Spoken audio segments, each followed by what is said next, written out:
ಓಂ ಶ್ರೀ ಗುರು ರಘುನಾಥಾಯ ನಮಃ. ಪರಿಪೂರ್ಣವಾದಂತಹ ಜ್ಞಾನಯೋಗದಲ್ಲಿ ರಘುನಾಥ ಗುರೂಜಿಯವರ ಸಾಧನೆ ಅಂದರೆ ಏನು ಅಂತ ತಿಳ್ಕೊಳ್ತಾ ಹೋಗ್ತಾ ಇದ್ದೀವಿ.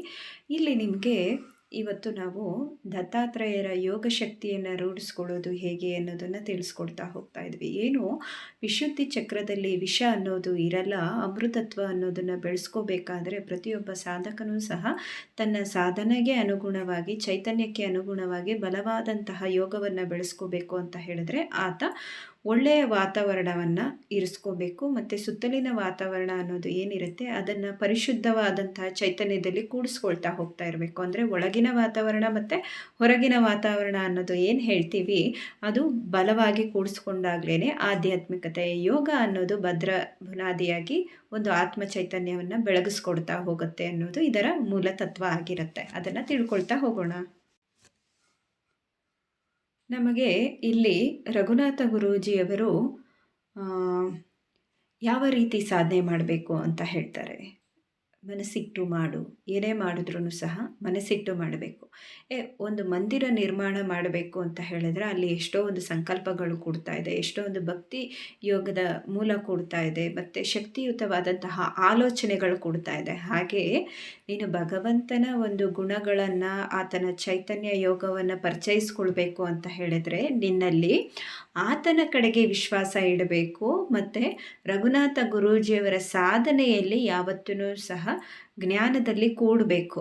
ಏನು ಜ್ಞಾನಿ ಆಗಬೇಕು ಅಂತ ಹೇಳಿದ್ರೆ ಏನು ಮಾಡಬೇಕು, ನೀನು ಒಂದು ಪುಸ್ತಕವನ್ನು ಸುಮ್ಮನೆ ಮೇಲ್ಮೇಲೆ ಓದಿದ್ರೆ ಹೇಗೆ ನಿನಗೆ ಅಷ್ಟಷ್ಟಕ್ಕೆ ಅರ್ಥ ಆಗುತ್ತೆ, ನಿನ್ನ ಮನಸ್ಸನ್ನು ಕೂಡಿಸ್ಕೊಂಡು ಓದಿದ್ರೆ, ಪುಸ್ತಕವನ್ನು ಓದಿದ್ರೆ ಏನಾಗುತ್ತೆ, ಆವಾಗ ನಿನಗೆ ಪರಿಪೂರ್ಣವಾಗಿ ಅದು ಗ್ರಹಿಕೆಗೆ ಸಿಗುತ್ತೆ. ಆ ರೀತಿಯಲ್ಲಿ ನೀನು ಏನು ಆಧ್ಯಾತ್ಮ ಅಂತ ಏನು ಹೇಳ್ತೀಯ, ಏನೇ ಮಾಡಿದ್ರೂ ಸಹ ಮನಸ್ಸಿಟ್ಟು ಏಕಾಗ್ರತೆಯನ್ನು ಕೂಡಿಸ್ಕೊಂಡು ನೀನು ಮಾಡು. ಅಂದರೆ ಆ ಅಗ್ರಶಕ್ತಿ ಅಂತ ಏನು ಹೇಳ್ತೀವಿ, ಆ ಅಗ್ರಶಕ್ತಿ ಅಂದರೆ ತುಂಬ ಮೇಲಿನ ಶಕ್ತಿ ನಿನಗೆ ತುಂಬ ಉನ್ನತವಾದಂಥ ಶಕ್ತಿ ಯಾವಾಗ ಕೊಡುತ್ತೆ, ನೀನು ಉನ್ನತವಾದ ಆಲೋಚನೆಗಳನ್ನು ಮಾಡಿದಾಗ ಉನ್ನತವಾದ ಶಕ್ತಿ ಕೊಡುತ್ತೆ.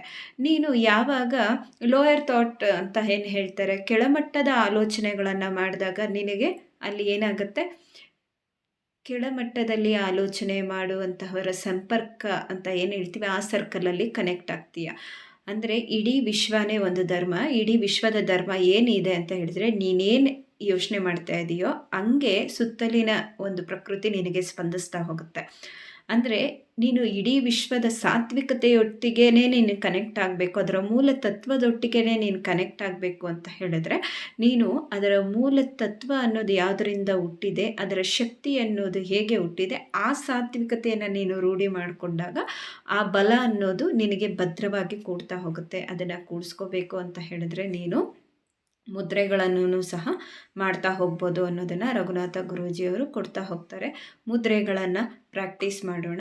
ಈಗ ನಾವು ಅರ್ಕಯೋಗ ಬ್ರಹ್ಮಮುದ್ರೆ, ಇದನ್ನು ಏನು ಹೇಳ್ತಾರೆ, ಅರ್ಕಯೋಗ ಬ್ರಹ್ಮಮುದ್ರೆ.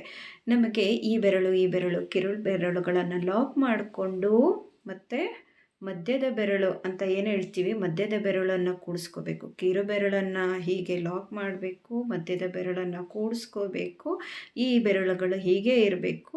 ಈ ಎರಡು ಬೆರಳಿದೆ ಅಲ್ವಾ, ಏನು ಹೇಳ್ತಾರೆ ಹೆಬ್ಬೆರಳು, ಆ ಹೆಬ್ಬೆರಳು ಅಂತ ಏನು ಹೇಳ್ತೀವಿ ಆ ಹೆಬ್ಬೆರಳನ್ನು ಹೀಗೆ ಒಳಗಡೆಗೆ ಕನೆಕ್ಟ್ ಮಾಡ್ಕೋಬೇಕು. ಏನು ಒಳಗಡೆಗೆ ತಗೋಬೇಕು. ಮಧ್ಯದ ಬೆರಳನ್ನು ಕೂಡಿಸ್ಕೋಬೇಕು. ಏನು ಈ ಕಿರು ಬೆರಳನ್ನು ಲಾಕ್ ಮಾಡ್ಕೋಬೇಕು. ಮಧ್ಯದ ಇನ್ನು ಪಕ್ಕದ ಬೆರಳು, ಉಂಗುರದ ಬೆರಳುಗಳು ಅಂತ ಏನು ಹೇಳ್ತಾರೆ, ರಿಂಗ್ ಫಿಂಗರ್, ಅದನ್ನು ಫೋಲ್ಡ್ ಮಾಡ್ಕೋಬೇಕು. ಇದನ್ನು ಮಧ್ಯದ ಬೆರಳುಗಳನ್ನು ಕೂಡಿಸ್ಕೊಂಡು ಇದು ಏನು ಹೇಳ್ತಾರೆ ಹೆಬ್ಬೆರಳುಗಳನ್ನು ಹೇಗೆ ಕೂಡಿಸ್ಕೊಳ್ಳಿ. ಇದು ನಿಮ್ಮ ಬ್ರಹ್ಮತ್ವವನ್ನು ಕಾಪಾಡುತ್ತೆ, ಬ್ರಾಹ್ಮಣಿಕೆ ಚೈತನ್ಯವನ್ನು ಕಾಪಾಡುತ್ತೆ, ಯೋಗವನ್ನು ಕಾಪಾಡುತ್ತೆ, ತಪೋಮಂಡಲದ ಬಲವನ್ನು ಹೆಚ್ಚಿಸ್ಕೊಡುತ್ತೆ. ಈ ಮುದ್ರೆ ಏನು ತಪೋಮಂಡಲದ ಬಲವನ್ನು ಹೆಚ್ಚಿಸ್ಕೊಡುತ್ತೆ. ಈ ಮುದ್ರೆ ಹಾಕಿ 1 ನಿಮಿಷ ಕೂರ್ಬೋದು, ಕಣ್ಣು ಮುಚ್ಚು.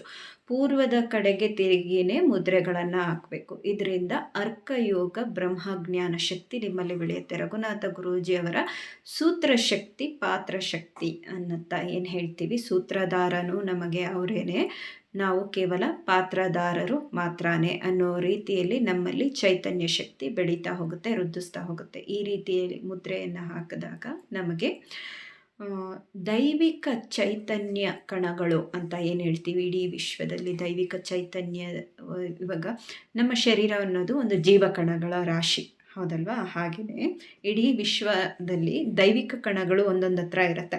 ಆ ದೈವಿಕ ಕಣಗಳ ಸೆಳೆತ ನಿನ್ನ ಕಡೆಗೆ ಆಗುತ್ತೆ. ನನಗಾಗಿ, ನನ್ನ ಸಾತ್ವಿಕತೆಯನ್ನು ವೃದ್ಧಿಸ್ಕೊಳ್ಳೋದಕ್ಕಾಗಿ ಯಾರೋ ಈ ಮುದ್ರೆಯಲ್ಲಿ ನನ್ನನ್ನು ಶಕ್ತಿಯುತವಾಗಿ ಕರೀತಾ ಇದ್ದಾರೆ ಅಂತ ಹೇಳಿ ಸಾತ್ವಿಕತೆಯ ಶಕ್ತಿ ನಿಮ್ಮಲ್ಲಿ ಕೂಡ್ತಾ ಹೋಗುತ್ತೆ.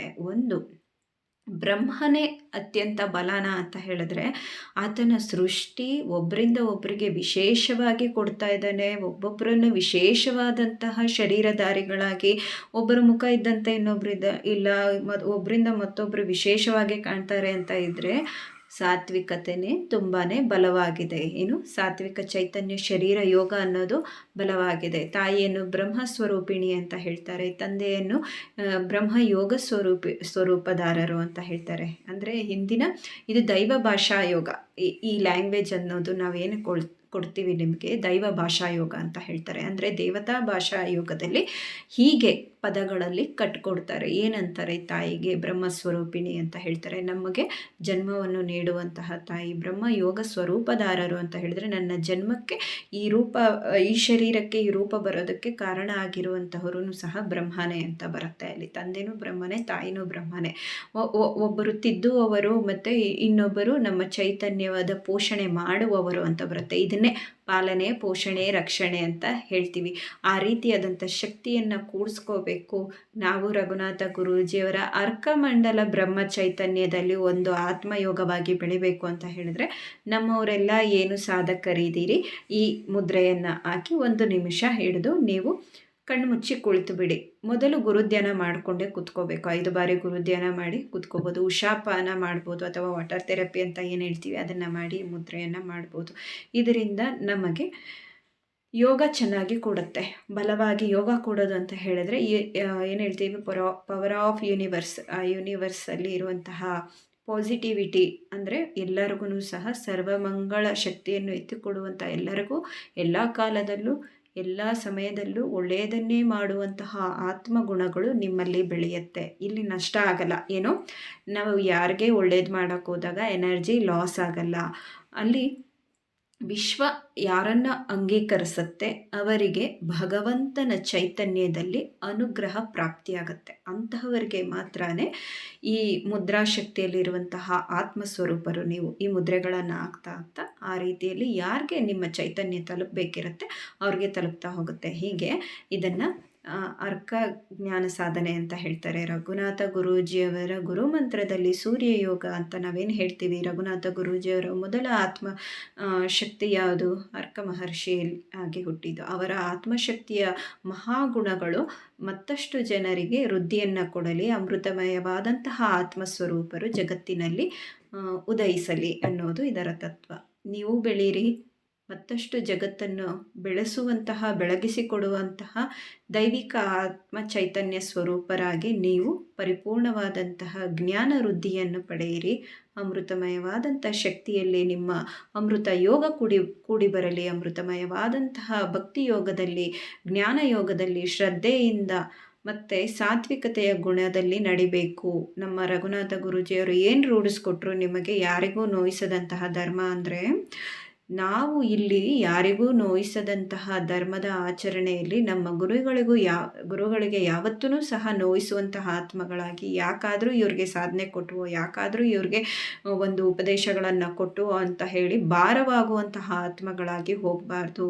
ಇಲ್ಲಿ ಏನು ಹೇಳ್ತಾರೆ, ಒಂದು ಬಾಂಧವ್ಯಗಳನ್ನು ರೂಪಿಸಿಕೊಡುವಂತಹ ಚೈತನ್ಯಯುತವಾದಂತಹ ಆತ್ಮಗಳಾಗಿ ಹೋಗಬೇಕು ಅನ್ನೋದು ಗುರುಗಳ ಒಂದು ಮೂಲ ತತ್ವ. ಈ ಮುದ್ರೆಯನ್ನು ನಮಗೆ ರಘುನಾಥ ಗುರೂಜಿಯವರು ಮತ್ತು ವಿಶ್ವಾಮಿತ್ರ ಗುರುಗಳಿಂದ ಬರ್ತಾ ಇರುವಂತಹ ಮುದ್ರೆ ಆಗಿರುತ್ತೆ. ಇದನ್ನು ಬೆಳೆಸ್ಕೊಳ್ಳಿ. ಮತ್ತಷ್ಟು ಬೆಳಗಿಸಿಕೊಡುವಂತಹ ದೈವಾತ್ಮ ಸ್ವರೂಪರಾದಂತಹ ರಘುನಾಥ ಗುರೂಜಿಯವರ ಶಿಷ್ಯ ಮಂಡಲದಲ್ಲಿ ನೀವು ಒಬ್ಬರಾಗಿ ಪರಿಪೂರ್ಣವಾದಂತಹ ಆತ್ಮಜ್ಞಾನವನ್ನು ಪಡೆಯುತ್ತಾ ಪರಿಪೂರ್ಣವಾದಂತಹ ಅಮೃತ ಬಲವನ್ನು ಪಡೆಯುತ್ತಾ ಮುಂದಕ್ಕೆ ಸಾಗ್ತಾ ಇರಿ. ಕೊಡ್ತಾ ಇದ್ದಾಗಲೇ ಉಕ್ಕುವಂತಹ ತತ್ವ ನಮ್ಮಲ್ಲಿ ಬರುತ್ತೆ. ಕೊಡುವಂತಹ ಗುಣ ಅನ್ನೋದು ಚೈತನ್ಯಯುತವಾಗಿ ಒಳಗಡೆಯಿಂದ ಕೂಡಿ ಬರಲಿ. ನಿಮಗೆ ಕೂಡಿ ಬರುವಂತಹ ಪ್ರತಿ ಗಳಿಗೆಯೂ ಅಮೃತ ಗಳಿಗೆಯೇ ಆಗಿರಲಿ. ಶಿವೋಹಂ ಸತ್ಯೋಹಂ ಅಮೃತೋಹಂ.